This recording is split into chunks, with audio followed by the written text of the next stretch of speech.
자, 오늘 하나님 말씀 보겠습니다. 우리 마태복음 25장 14절부터 30절까지 말씀입니다. 자, 우리 한 음성으로 천천히 합독합니다.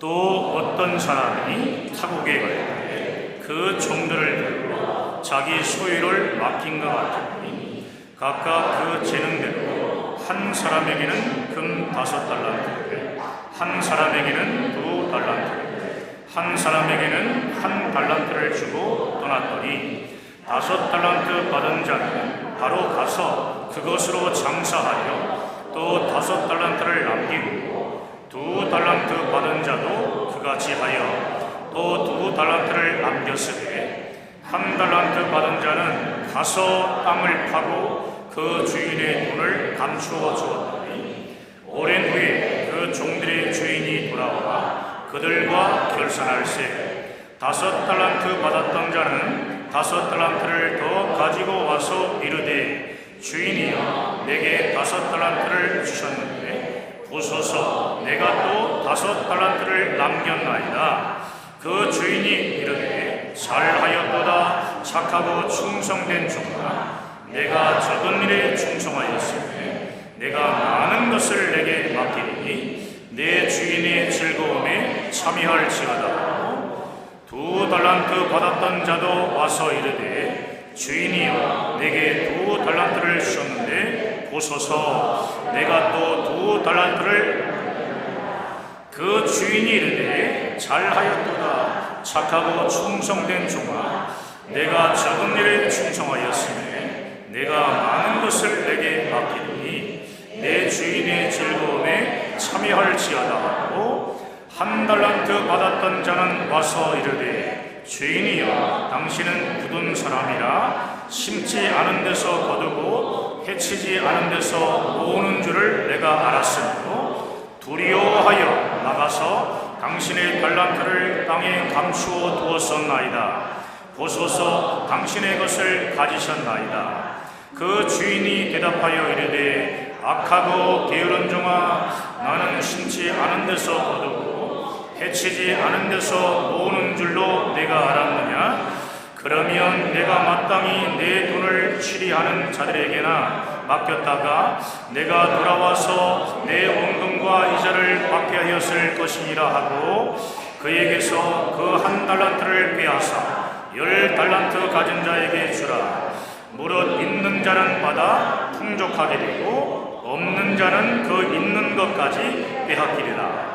이 무익한 종을 바깥 어두운 길로 내쫓으라. 거기서 슬피 울며 이를 달리라 하니라. 아멘. 자, 우리 서로 앞뒤 좌우로 기도합시다. 잘 되고 있습니다. 하나님이 하시면 다 됩니다. 따라합시다. 하나님이 하시면 다 됩니다.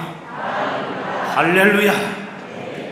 오늘 본문은 우리에게 잘 알려진 달란트 비유입니다. 여기서 주인은 예수님이신데 달란트는 예수님이 우리에게 맡겨주신 은사를 뜻합니다. 은사. 또한 주인이 돌아오는 것은 예수님의 재림과 심판, 최후의 심판을 의미합니다. 사랑하는 여러분, 1달란트는 얼마 정도 될 것 같습니까? 사실 1달란트는요 작은 돈이 아닙니다. 일반 노동자의 20년 연봉이 되는 큰 돈입니다. 지금 우리의 돈 가치로 연봉을 약 2천만 원 정도로 계산을 하게 되면 1달란트는 4억 원입니다. 좀 놀라보세요. 4억 원. 2달란트는 8억 원. 5달란트는 5달란트는 20억 원쯤 되는 결코 작은 돈이 아닌 것입니다. 주님은 왜 이렇게 큰 액수로 달란트 비유를 하는 것일까요? 이는 주님의 재림을 기다리는 우리 한 사람 한 사람이 주님께 받은 사명은 그 어떤 것도 결코 작은 것이 아니라는 것을 말하려는 것입니다. 작게 보이는 우리 주차 요원들, 그리고 또 헌금위원, 또 청소, 또 안내일지라도 그 가치는 최소 4억 원 이상이라는 것입니다. 사랑하는 여러분, 예수님은 오늘 본문의 달란트 비유를 어떤 의도로 말씀하신 걸까요? 과연 그 당시의 사람들은 예수님의 달란트 비유를 들었을 때 어떤 메시지로 받아들였을까요? 또 주님은 이들에게 이 비유를 말씀하시며 이들이 어떻게 종말을 준비하며 살기를 기대하셨을까요? 여러분, 예수님 당시에는 장사를 해서 이윤을 챙기는 자들을 악하게 여겼습니다. 현대 자본주의 사회에서는 장사를 해서 이윤을 남긴다는 것은 좋은 일입니다. 그러나 예수님 당시, 즉 1세기 농경사회 안에서 이윤을 남기는 것은 악한 일로 받아들여졌습니다. 왜냐하면 달란트 장사, 즉 사업을 해서 이윤을 남기는 것은 다른 사람의 것을 빼앗는 것을 의미하기 때문입니다. 그래서 첫 번째, 두 번째 종이 이윤을 배로 남겼다는 것은요, 결코 칭찬받을 일이 아니며 이윤을 챙긴 주인은 악덕 기업주라는 것입니다.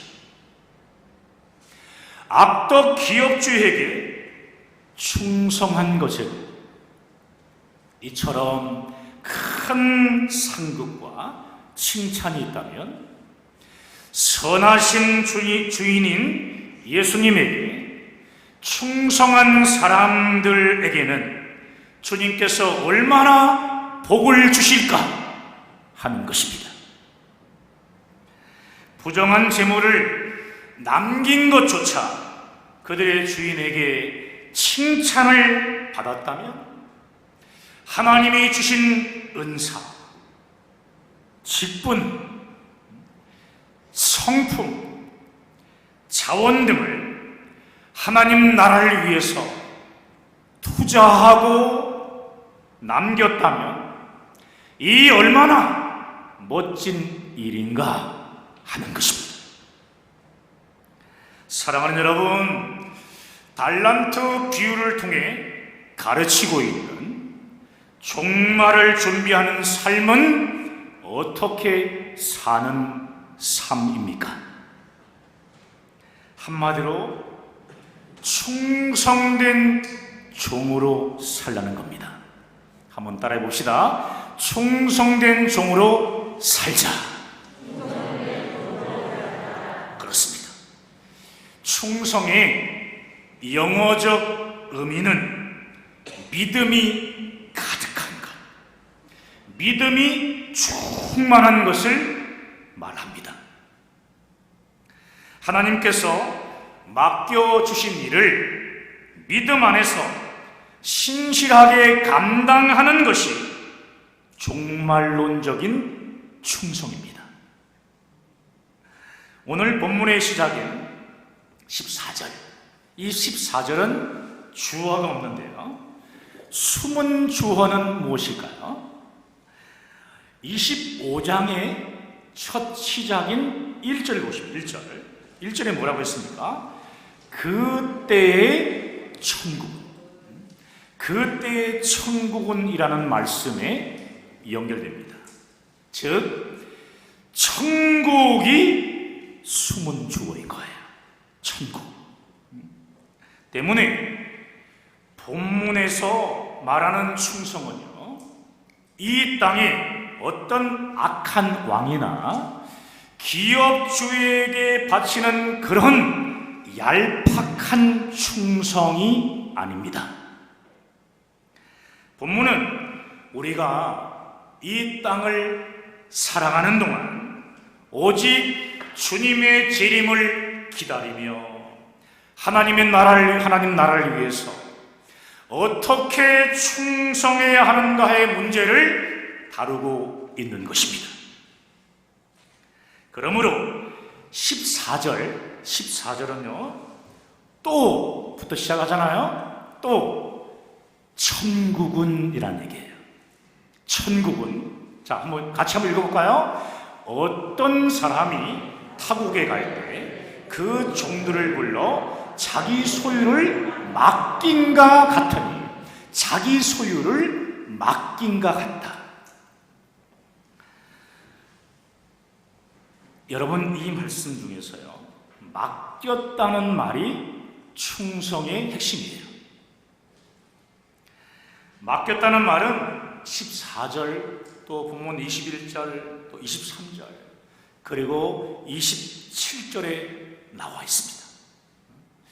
그리고 받았다는 말도 있는데요, 받았다. 16절, 18절, 20절, 22절, 24절, 29절에 나와 있습니다.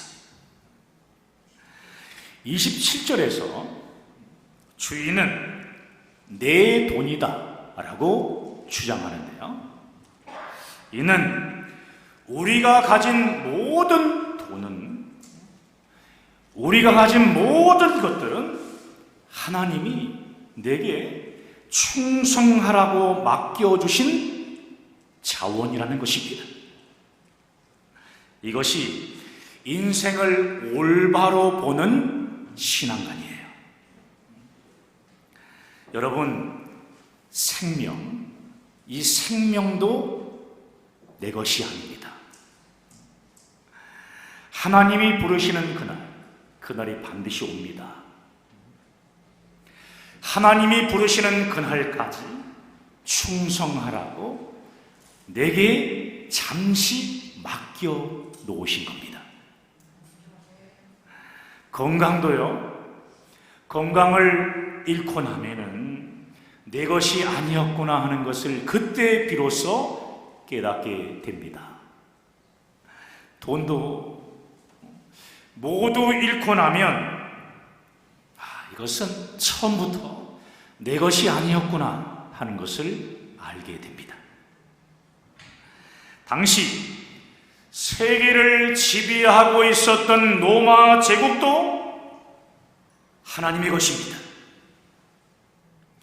악덕 기업주의 재산도 하나님의 것입니다.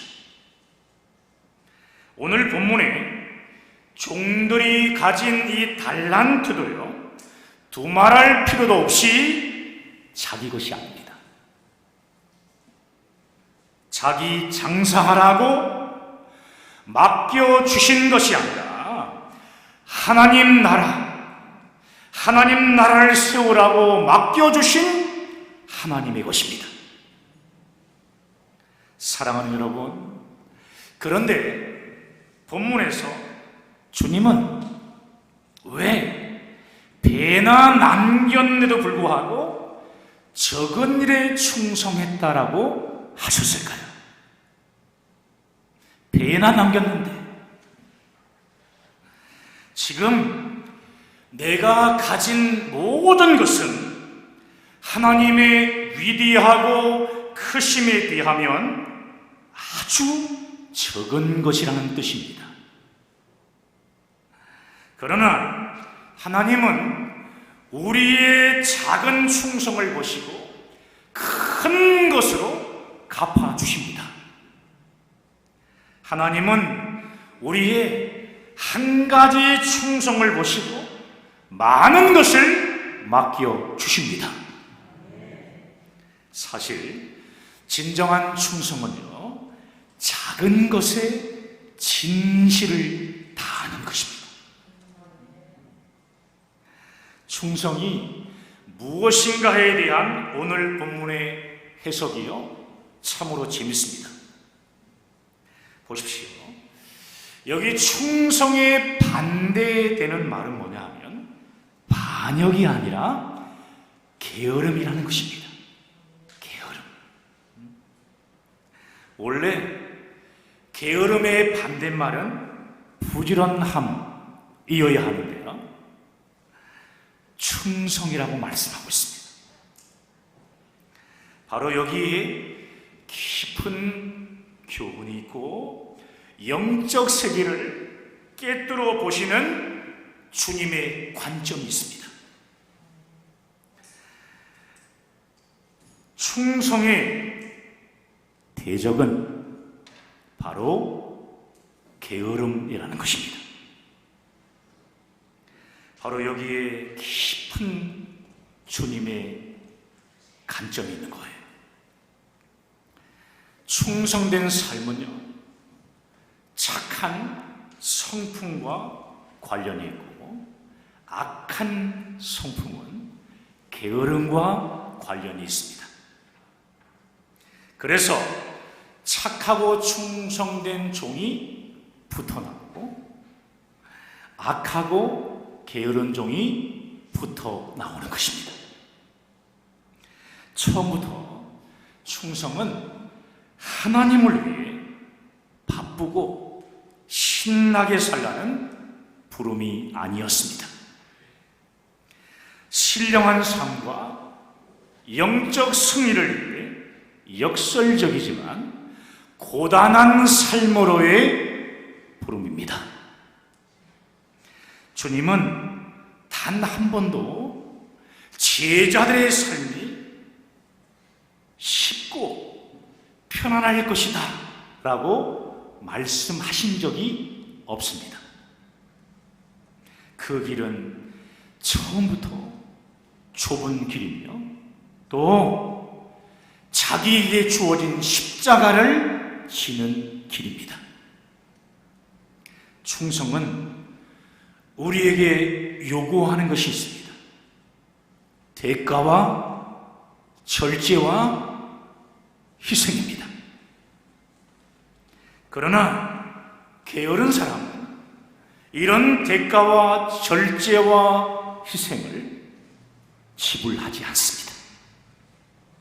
그래서 종말을 살아가는 우리가 경계해야 할 태도는 뭐냐 하면은 바로 게으름인 것입니다. 게으름. 이 게으름이 우리가 대적해야 할 악이라는 것을 알지 못하면 게으름에게 질 수밖에 없는 것입니다. 게으름은 인간이기 때문에 어쩔 수 없는 성향이 아니라 하나님을 향한 불충성이며 충성하기 위해 제거해야 할 대표적 악이라는 사실입니다. 우리가 주님의 재림을 기다리면서 맞서 싸워야 할 대적 중 하나가 게으름이라는 거예요. 한 가지 재미있는 사실이 있습니다. 몸이 게으르다고 혀까지 게으르지 않는다는 거죠. 게으른 자일수록 이상합니다. 참 이상하게도 그의 입은 참 분주하고요, 또 핑계하기에 바쁩니다. 오늘 본문에 한 달란트 받은 자를 보십시오. 어떻습니까? 핑계하기에 입이 너무 바쁩니다. 감사에 게으르고 핑계하기에 바빴고 다른 사람과 자신을 비교하기에 바빴습니다. 또한 자신의 열등감을 드러내기에도 바빴습니다. 5달란트, 2달란트 받았던 사람은 어떤 말을 합니까? 제가 남겼나이다 하고 그게 그 말이 끝입니다. 그러나 1달란트 받았던 사람은 무슨 말이 그렇게 많고 핑계가 그렇게 많은지 혀가 분주하기 짝이 없습니다. 종말 시대를 살고 있는 여러분의 혀가 핑계대는 일에 바쁘지 않도록 여러분 주의하시기를 간절히 소망합니다. 우리가 기억해야 할 또 한 가지 중요한 사실이 있습니다. 엉뚱한 일에 바쁜 것도 게으름이라는 것입니다. 중요하지 않은 일에 바쁜 것은 충성의 열매가 아니라 육체의 열매입니다. 자기 일에 바빠가지고 하나님의 일을 하지 않는 이것 또한 게으름이라는 것입니다. 1달란트 받은 종이 받은 달란트를 땅에 이렇게 묻어두고 낮잠만 잤을까요? 아니라고 봐요. 아마도 뭔가 자기 일에 분주했을 것으로 생각됩니다.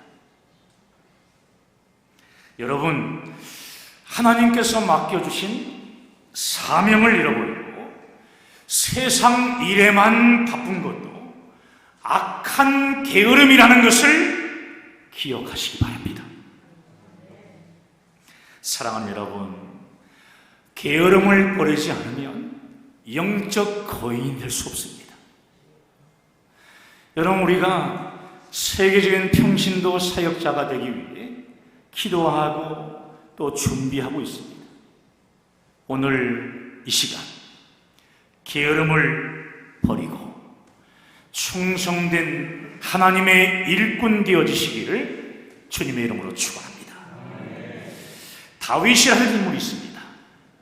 다윗은 전쟁 중에 게으름 때문에 결국 밧세바의 유혹에 넘어갑니다. 전쟁 중인 상황에서 속지 말아야 할 것은 게으름은 어떤 사람의 성향이 아닙니다. 모든 성도들이 함께 맞서 싸워야 할 나쁜 성품이며 나쁜 태도입니다.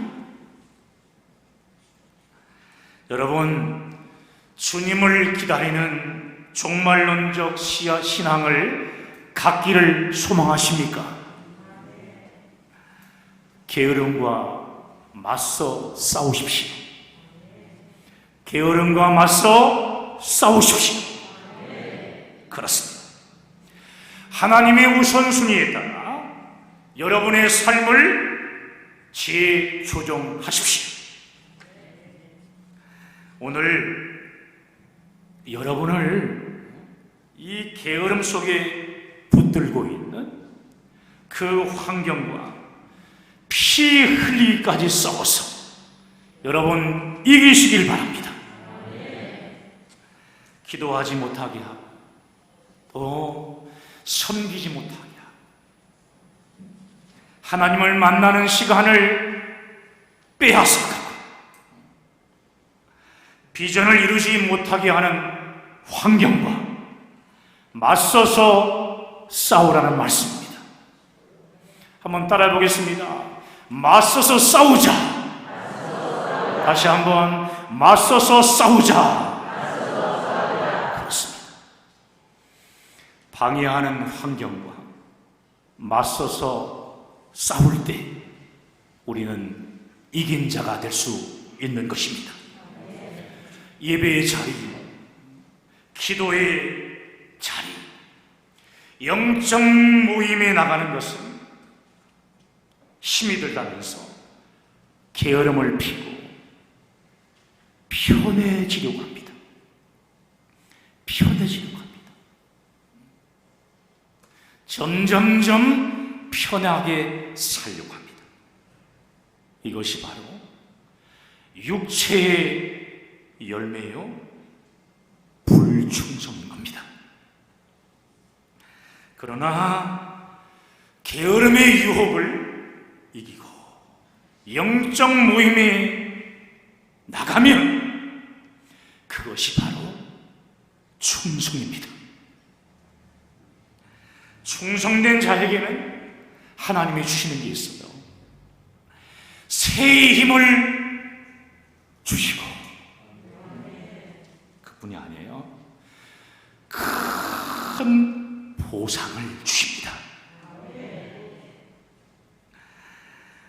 충성된 자에게는 하나님께서 힘을 주실 뿐만 아니라 큰 보상을 약속하셨습니다. 여러분, 맡은 사명과 맡은 직분을 땅에 묻어두는 악하고 게으른 자가 되지 마시기 바랍니다. 오늘 달란트 비유의 결론은 29절입니다. 29절.